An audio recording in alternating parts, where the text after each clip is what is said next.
할렐루야. 네. 우리 옆 사람하고 인사하겠습니다. 오늘도 잘 오셨습니다. 한번 인사하겠습니다. 잘 오셨습니다. 저는 하나님의 자녀입니다. 한번 더 인사하겠습니다. 네, 오늘도 여러분이 하나님의 자녀임을 또 자부심을 가지셔서 또 하나님이 일하시는 것을 보시고 여러분의 그 삶 가운데 늘 기쁨과 또 승리의 삶이 되기를 주님의 이름으로 간절히 축원합니다. 오늘은 무슨 날인가요?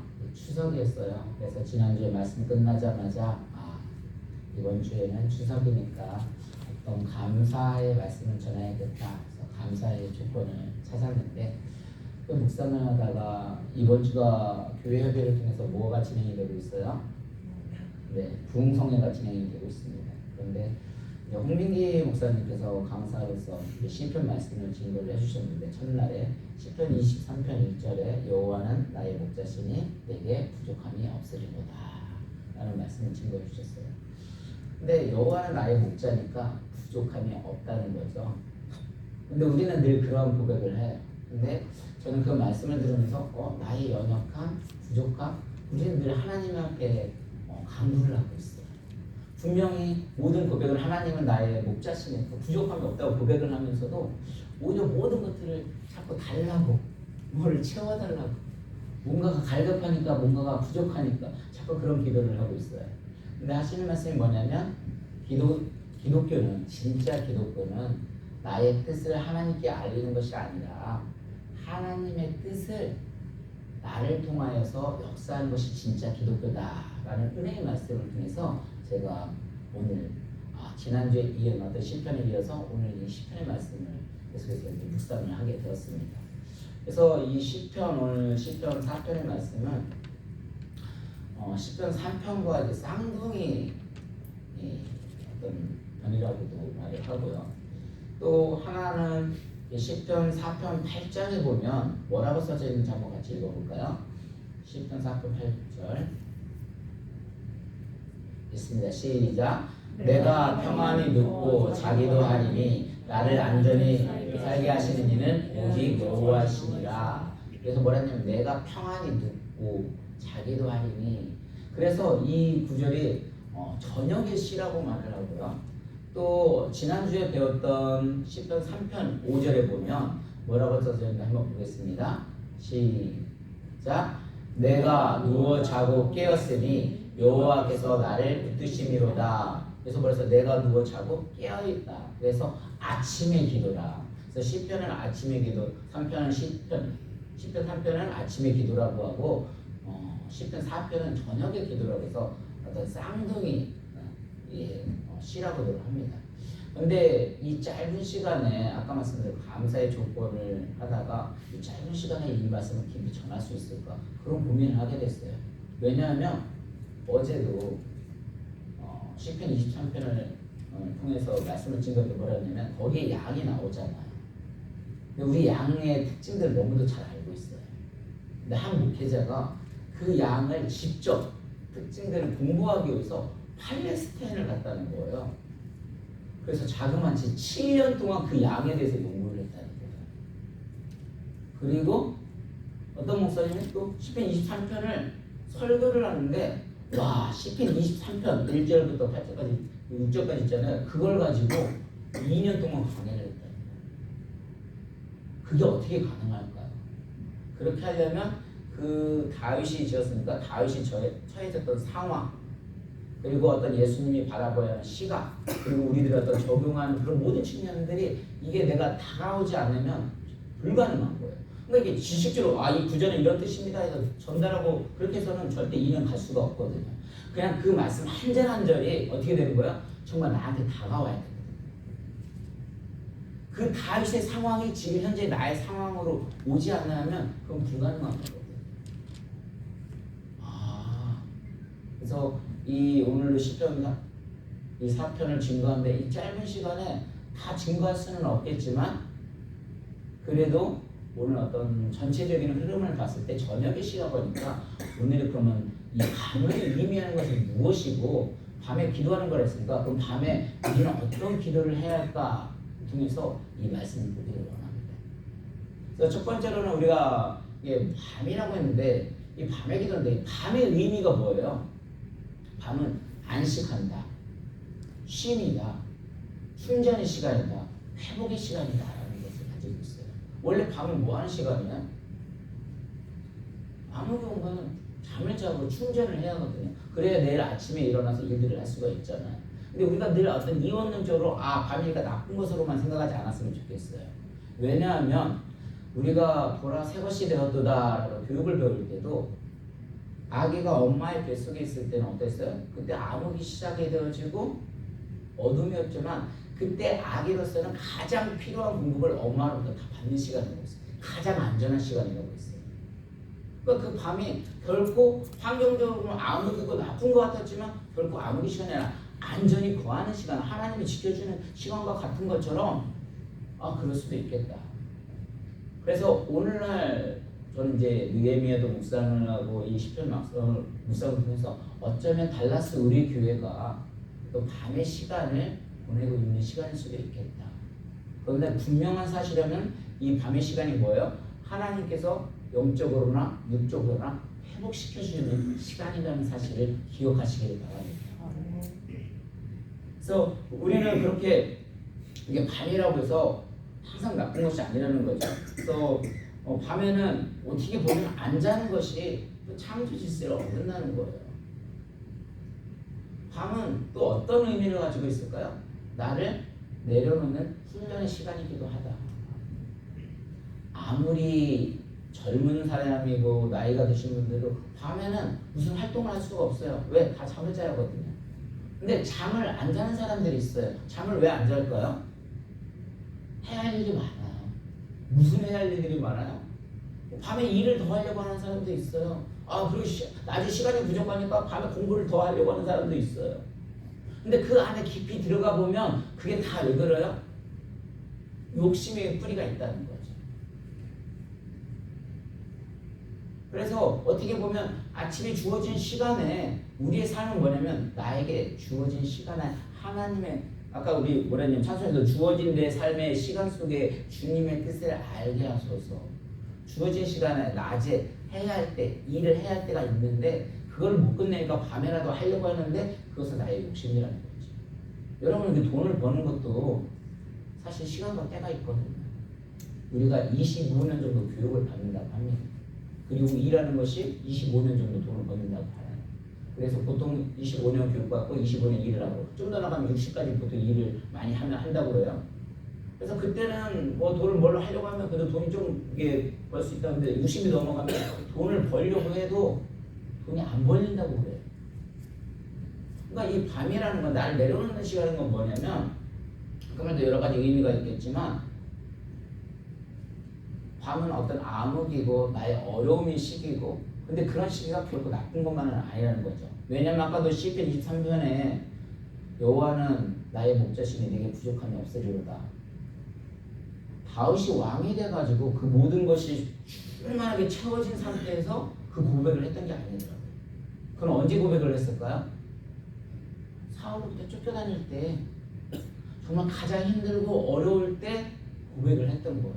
그러니까 암흑의 시기라고 해서 내가 가장 어려운 시기가 아니라 오히려 그 시기를 통해서도 하나님을 만나고 하나님의 뜻을 알 수 있는 가장 더 중요한 시점이 될 수도 있다는 거예요.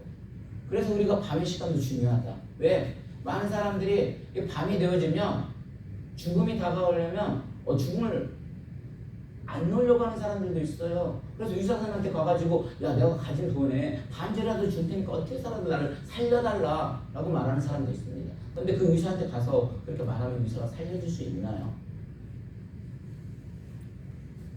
반면에 밤을 잘 받아들이는 사람은 어떨까요? 하나님 나 또한 하나님의 은혜로 또 이 일들을 감당했습니다. 지금까지 해주셔서 감사합니다. 정말 이렇게 또 추석이 오기까지 또 한 1년 동안 지켜주시면 감사합니다. 하나님 앞에 부름받아서 또 나아가겠습니다.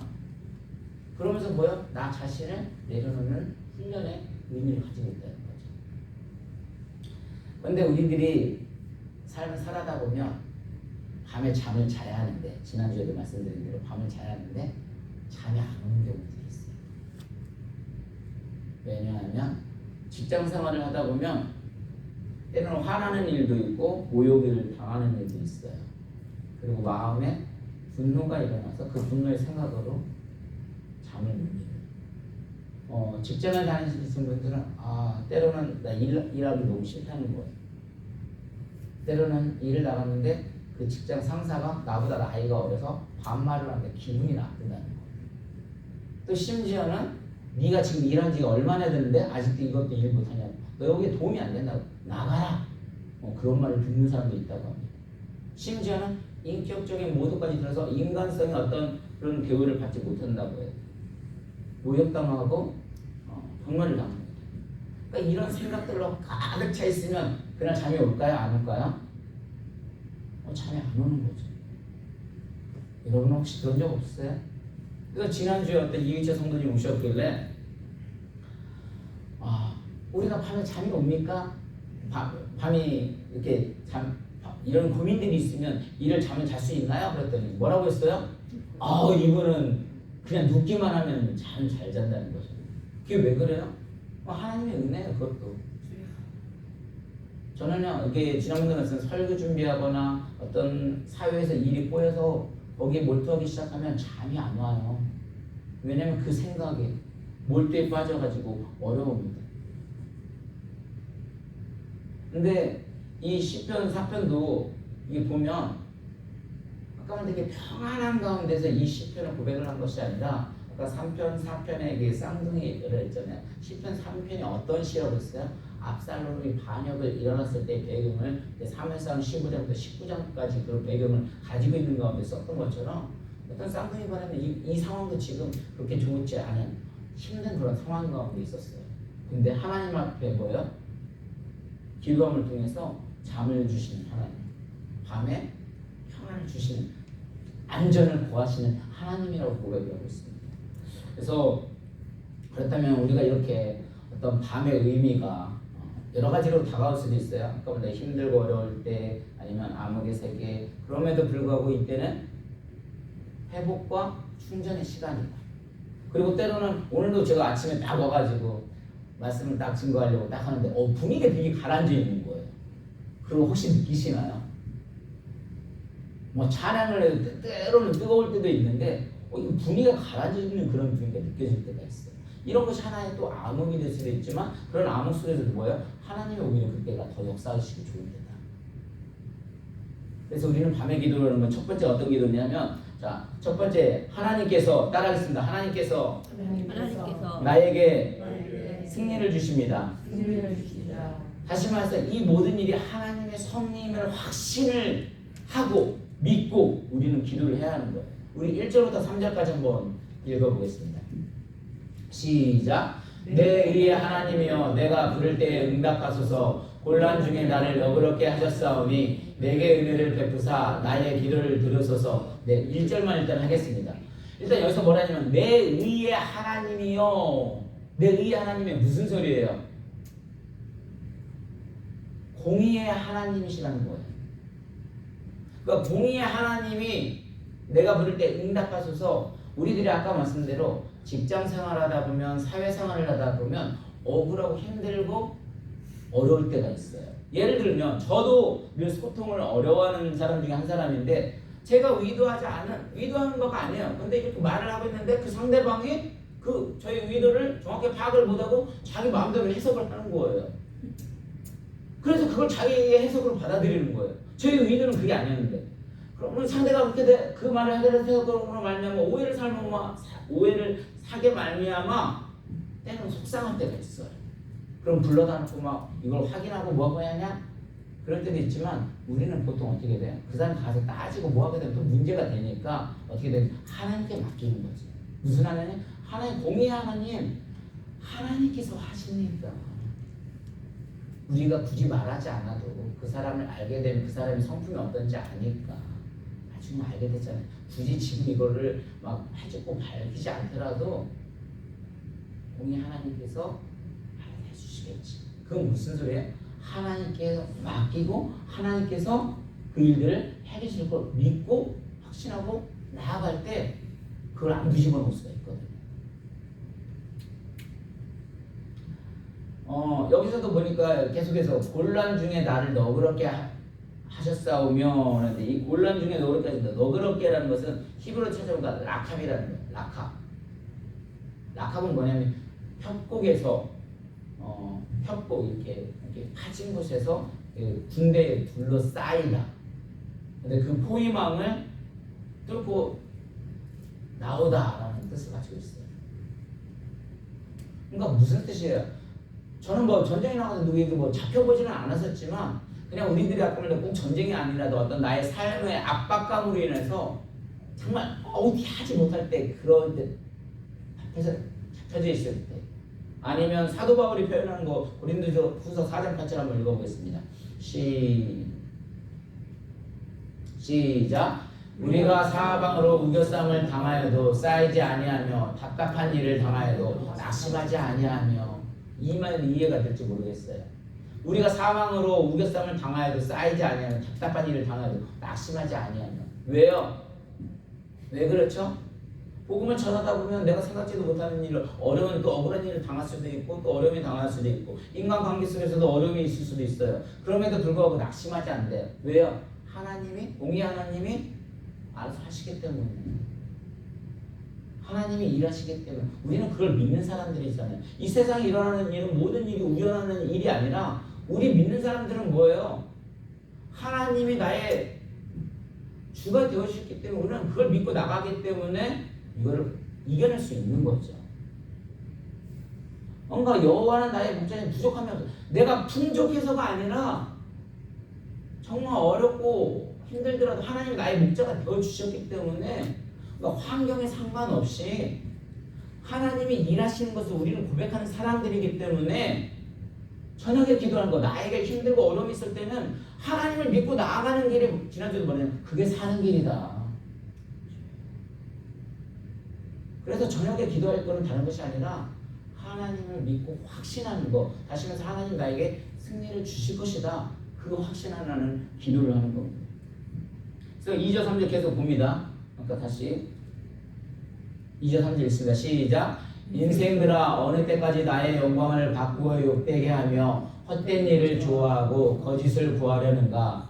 여호와께서 자기를 위하여 경건한 자를 택하신 줄 너희가 알지어다. 내가 그를 부를 때에 여호와께서 들으시로다. 그래서 뭐냐면 인생들아 어느 때까지인데 이 인생들은 누구예요? 김민세 집사님 여기서 봤을 때 인생들은 누군 것 같아요? 어떻게 보면 이 원수 같은 사람들이거든요. 이 왼수들아. 근데 이 다윗은 왼수들이라고 표현하죠. 점잖하게. 이 인생들아 어느 때까지 나의 영광을 받고 욕되게 하며 헛된 일을 좋아하고 거짓으로 구하라는가? 누가 나를 통해서 이렇게 엎어놓고 누구도 나를 건들 수 없는 사람인데 왜 그러느냐? 라고 하면서 철저하게 이것도 하나님을 위지하는 거죠. 우리 로마서 8장 33절 34절 한번 읽습니다. 시작. 누가 능히 하나님께서 택하신 자들을 고발하리요 이롭다 하신 이는 하나님이시니 누가 정죄하리요 죽으실 뿐 아니라 다시 살아나신 이는 그리스도 예수시니 그는 하나님 우편에 계신 자요 우리를 위하여 간구하시는 자시니라. 누가 하나님의 택하신 백성들을 고발을 하는 거예요. 아까 말씀드렸잖아요. 이렇게 암흑이 올 때는 제가 지난주에도 어떤 고백을 했냐면 네가 차라리 담임 목사 하지 않았더라면 그런 생각 들었나 하잖아요. 사단이 자꾸 한다고 하잖아요. 근데 말씀을 보면 또 하나님의 말씀이 힘을 주시는 거예요. 근데 환경을 바라보고 어떤 상황들을 보게 되면 분명히 목사님들은 우리 교회에 100명을 주신다고 하고 하신다고 하는데 우리는 그걸 믿고 나간다고 하지만 상황적으로 너무 지치는 거예요. 힘든 거예요. 어떤 말씀을 같이 힘을 내서 막 으쌰 일어나도 될까 말까인데 오늘도 아침에 딱 일어나도 이거 풀이 죽어져 있으면 사실 그 앞에도 이걸 다 이끌어내는 거 제 힘을 어떻게 감당을 하겠어요. 그런데 그럼에도 불구하고 주눅이 들면도 이렇게 서서 담대하게 선포할 수 있는 건 뭐예요? 우리는 하나님의 자녀이기 때문에 이 자리는 하나님이 세워주셨기 때문에 이 자리는 바로 하나님이 불러주셨기 때문에 하나님은 실수하지 않으시는 분이기 때문에 그 하나님을 믿고 나가는 겁니다. 우리는 밤에 나의 어묵 시대에 우리는 그 하나님을 붙드는 거예요. 그 하나님이 승리하실 걸 믿고 나아가는 거예요. 그래서 우리는 그 하나님을 자랑하는 겁니다. 뭐 나의 자랑? 내가 잘나서 나를 자랑하는 게 아니에요. 그런 가운데도 부족함에도 때로는 부족함에도 그 가운데 역사하시는 그 하나님을 증거할 때 우리는 이 암흑을, 이 어둠을, 이 밤을 이겨낼 수 있는 거예요. 두 번째는 우리 한번 따라하겠습니다. 분노심을 품지 않기를 원합니다. 이 기도를 드려야 돼요. 열심히 살아가는 거 좋은데요. 마음에 분노심이 있으면 안 돼요. 늘 이 자리가 감사하고 정말 또 앞으로 삶을 살아가면서도 하지만 일을 하다 보니까 어떤 생각이 드냐면 또 일을 하다 보면 악착같이 이겨내야 한다는 생각이 또 강해요. 그러다 보니까 또 목회자로서 삶을 살아가다 보면 열심히 살아가고 있는데 예수 그리스도의 향기가 안 난다는 느낌이 들어갈 때가 있어요. 무슨 소리냐면 말씀을 오고 자꾸 할 때는 그래도 어떻게 돼요? 나의 마음을 다스려서 온유하고 어떤 성품적 어떤 사랑으로 또 예수 그리스도에 맡기신 그 양들을 사랑하는 마음으로 그런 마음이 들어가는데 세상에서 일을 하다 보면 그런 마음보다는 어떻게 돼요? 경쟁 사회이고 또 열심히 막 뭔가를 해서 이뤄야 되고 그런 생각이 나다 보니까 예수님을 닮아가야 하는데 오히려 세상에서 더 이기려고 하다 보니까 강한 전투적으로 흘러가는 느낌이 들 때가 있습니다. 근데 일하는 사람의 모습은 드러나는 건 좋은데 아까 말씀드린 예수님의 향기가 드러나지 않는 것은 아닐까라는 생각이 들어요. 근데 성경은 좀 뭐라고 하냐면 아무리 이리와 싸우더라도 뭐라요? 우리는 양으로 남아있으라는 거죠. 아무리 독한 시어머니 밑에서 자라더라도 그 독한 시어머니 밑에서 그 시어머니에서 독하니까 나도 더 독해지는 것이 아니라 내가 그런 독한 시어머니 속에 있으면 어떻게 돼요? 내가 시어머니가 됐을 때는 나중에 그 며느리를 더 사랑해줘야겠다. 그런 마음으로 성경은 잘하라고 말을 하고 있거든요. 예전에도 운동을 할 때도요. 예전에 어르신들은 어떻게 했냐면 운동을 배울 때도 뭐라고 했냐면 운동을 할 때 뭐 예를 들어 돈을 받았으면 배운 게 아니라 처음에 돈이 없었는지 가난할 때니까 관장님도 하면 구두를 닦아주시고 그럼 관장님들이 막 다 버리면 이거 찾아서 챙겨놓고 막 그렇게 해서 운동을 배우셨다고 제 예전에 있던 관장님 얘기를 해주시더라고요. 근데 그런 분들 밑에서 두 가지 양면이 나타날 수가 있겠죠. 어떤 양면? 그보다 더 독한 사람. 내가 이만큼 받았으니까 그걸 되돌려주는 사람이 있는가 하면 오히려 나는 이렇게 받았으니까 오히려 그 마음을 알아서 어떻게 돼요? 사랑으로 품어줄 수도 있겠죠. 다시 말해서 4절 5절을 먼저 한번 보겠습니다. 어떻게 기도를 했는지 계속 시작. 너희는 떨며 범죄하지 말지어다. 자리에 누워 심중에 말하고 잠잠할지어다. 위에 제사를 드리고 여호와를 의지할지어다. 여기서 너희는 떨면 이 떨며라는 히브리어를 찾아보니까 라가츠 떨다 분노하다 라는 뜻을 가지고 있어요. 그러니까 뭔가 자기 치를 못 내서 떨 수도 있는 거고 아니면 분노를 해가지고 범죄하지 말라는 거. 그러니까 우리가 어떤 그런 일 가운데 내가 억울해서 힘들어서 하게 되면 잠을 잘 수가 없어요. 그래서 잠을 자도 분노를 품고 잠을 자지 말라고 말을 하잖아요. 병원에서 제가 예전에 간경화를 해서 이제 간암 초기암 진단받았을 때 의사 선생님이 저한테 해준 말이 있어요. 뭐냐면 절대로 스트레스 받지 말라는 거예요. 그리고 마음의 평안을 가지라는 거예요. 스트레스를 받지 말라고 해서 스트레스를 안 받아지냐고요. 근데 그 말이 이게 일리가 있는지는 모르겠지만 어쨌든 과학적인 연구에서도 그 암의 가장 원인이 안 좋은 거는 스트레스, 분노 그게 그렇게 안 좋다는 거예요. 그래서 오히려 때로는 우리 오세만 집사님이 그러잖아요. 그냥 마음 편하게 어떻게 죽으면 죽으라 그렇게 또 살고 하면 마음 편안하면 그게 또 오히려 치유 역할이 될 수 있는 거기도 해요. 그래서 여러분 잘 아시는 이 시간에 다 예를 들어줄 수는 없겠지만 요셉의 강점이 뭐예요? 요셉은 우리들의 표현으로 하면 어떻게 보면 팔자가 좀 드셌어요. 그가 평탄한 삶을 안 했었어요. 그런데도 불구하고 그가 그렇게 평안하고 형통했던 이유는 무엇이었습니까? 창세기 보면은 뭐라고 나왔어요? 그가 애굽 총리가 되어서 형통하다고 했나요? 뭐라고 나왔어요? 하나님이 함께 하심에 그가 형통했다고 말을 했습니다. 그러니까 형통이라는 정의도 우리는 다시 내려봐야 하거든요.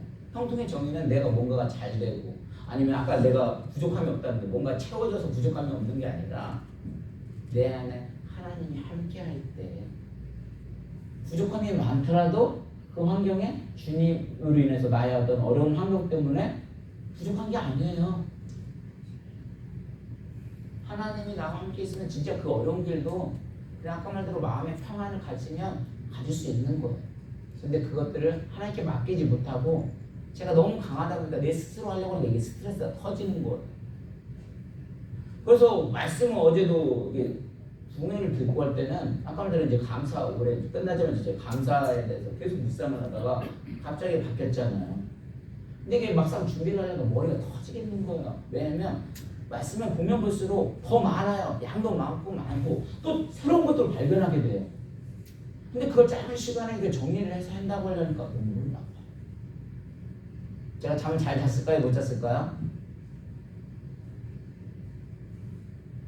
약간은 포기하고 내려놓고 그냥 잤어요. 오히려 훨씬 컨디션이 자고 나면 컨디션이 훨씬 좋습니다. 잠을 못 자면 그 다음날도 다시 말해서 너희는 떨며 그런 분노 어려움들을 그냥 내려놓고 그것 때문에 범죄하지 말고 오히려 위의 제사를 드리고 여호와를 의지하라. 다시 말하면 하나님께 맡기는 물론 나의 주어진 일로서 최선을 다해야겠죠. 그러면서 하나님께 맡기는 그 모습이 필요합니다. 그래서 다윗은 적극적으로 위의 제사를 드리겠다고 말을 하고 있어요. 위의 제사는 뭐예요? 하나님 말씀에 순종하겠습니다. 순종의 인생을 살겠습니다. 바로 이렇게 고백하는 것이 바로 위의 제사를 드린다는 거죠. 그래서 하나님의 일은 내가 없어 봐라 절대 아니라는 거예요. 오히려 그 사람 없으면 더 잘할 수도 있어요. 더 많은 사람들이 평안을 찾을 수도 있어요. 그래서 우리는 그런 마음을 내려놓고 순종하는 부분이 필요합니다. 마지막으로 세 번째입니다. 한번 따라하겠습니다. 잠자리에 들기 전에 기도할 제목은 하나님의 간섭을 간절히 구하는 기도입니다. 우리 6절 한번 읽어보겠습니다. 6절 시작. 여러 사람의 말이 우리에게 선을 보일 자 누구하오니 여호와여 주의 얼굴을 들어 우리에게 비추소서. 지금 주변에 많은 사람들이 이제 그 압살롬을 피해서 도망을 하다 보니까 많은 사람들이 외칩니다. 너희에게 선을 보일 자가 누구냐? 누가 너희를 돕느냐? 이렇게 약을 올려요. 그때 다윗이 뭐라고 했냐면 여호와여 주의 얼굴을 들어 비추소서 이렇게 기도했다는 거예요. 여호와의 빛을 들어서 나의 얼굴을 비춰달라는 거예요. 제가 어디에 가다 가끔 이제 작년에도 교회 협의 회장을 하고 또 목회를 하다 보면 어떤 그 교회 규모와 상관없이 어떤 그런 것 때문에 이제 축사를 해야 하는 경우들이 있어요. 제가 축사를 할 때 꼭 전하는 말씀이 있는데 그 말씀이 민수기 6장 24절에서 26절입니다. 한번 같이 한번 보겠습니다. 시작. 여호와는 내게 복을 주시고 너를 지키기를 원하며 여호와는 그의 얼굴을 내게 비추사 은혜 베푸시기를 원하며. 항상 주님은 우리에게 복을 주시기를 원하고 나를 지키시기를 원하고 또 그의 얼굴에 내게 비춰 은혜 빛을 주기를 원하는데 우리가 하나님을 바라보지 못하고 환경을 바라보고 어떤 암흑을 바라보니까 하나님이 나를 버리는 것 같은 그런 느낌이 들 때가 있어요. 근데 하나님은 우리의 자녀를 그렇게 생각하지 않거든요. 뭐를 하기를 원하냐고요? 복 주시기를 원하고 너희에게 빛을 주시기를 원하고 있습니다. 그래서 우리 이사야 60장 1절에서 4절 하나만 더 읽어보겠습니다. 같이 읽습니다. 시작. 일어나라 빛을 발하라 이는 내 빛이 이르렀고 여호와의 영광이 내 위에 임하였음이라. 보라 어둠이 땅을 덮을 것이며 캄캄함이 만민을 가리려니와 오직 여호와께서 내 위에 임하실 것이며 그의 영광이 내 위에 나타나리니 나라들은 내 빛으로 왕들은 비치는 내 광명으로 나아오리라. 내 눈을 들어 사방을 보라. 우리가 다 모여 내게로 오느니라. 내 아들들은 먼 곳에서 오겠고 내 딸들은 안기어 올리니라. 안기어 올 것이라. 무슨 말씀이에요? 여호와 영광이 우리에게 임했으니 그 빛을 가지고 비추라는 거예요. 그래서 다시 한번 인사했습니다. 나는 하나님의 자녀입니다. Say 파이팅! 네, 힘좀 냅시다. 그래서 하나님의 말씀으로 다시 한번 우리의 삶이 때로는 암흑이 오고 어렵다 할지라도 그렇게 포기하는 것이 아니라 아까부터 그 가운데 하나님이 우리에게는 분명히 뭐예요? 회복의 시간을 주시고 충전의 시간을 주시고 또 빛을 주시길 원하는 거예요. 그래서 교회 분위기가 이렇다 할지라도 좀 힘내셨으면 좋겠고 저 역시도 힘을 내야 되고 또 여러분도 같이 힘내셔서 다시 한번 하나님이 우리 교회에 허락하신 또 사명들을 잘 감당함을 통해서 지금 느헤미야가 그 성전을 다 세우고 51일 만에 성벽 재건을 다 했어요. 그런데 거기서 무슨 일이 일어났어요? 사람이 없어요. 그런데도 그 일들을 해결을 합니다. 그러니까 그 일들을 해결하는 것이 방법이 그 해결하는 어떤 촉점이 중요한 것이 아니라 방법이 중요했어요. 근데 그 많은 사람들이 돌아오는 사람들 인원이 적다 보니까 일들이 많아져서 이게 불평불만이 될 수도 있거든요. 그래서 때로는 인원이 적으면 적은 대로 나아가는 겁니다. 왜냐? 여기는 나의 일이 아니라 하나님의 일이기 때문에 우리는 그 하나님을 바라보고 저도 버티는 거고 여러분이 함께하는 겁니다. 그래서 저 여러분들이 하나님의 자녀이심을 아시고 하나님의 자녀니까 막 공격하고 때로는 어려운 일이 오는 겁니다. 그래서 그런 것들을 잘 분별하셔서 다시 한번 기도하시는 거 하나님 자녀님 자부심을 가지시고 또 하나님 일하심을 체험하며 나아가는 또 저와 여러분이 되기를 주님 여러분들이 축원합니다. 우리 시간 함께 기도하겠습니다. 기도할 때 하나님